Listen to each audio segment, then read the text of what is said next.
हबीबी come to Dubai. अबे वो चाचा की हिम्मत तो देख। हाँ यार भाई, इतनी भयंकर ठंड पड़ी है वो भी दुबई में, और अपने जैसे जवान पट्टे पानी में नहीं जा पा रहे और वो पानी में चल रहा है बे। अबे ये क्या है बे, कुछ भी नहीं है।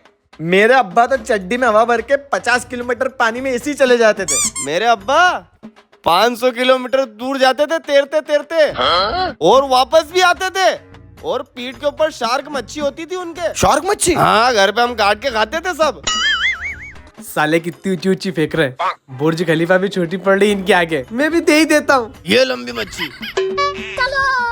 तुम्हारे तो अब्बा की बात कर रहे हो तुम। अच्छा, जब जहाज नहीं चलते थे ना, हाँ। तो मेरे दादा दुबई कैसे आते थे? कैसे?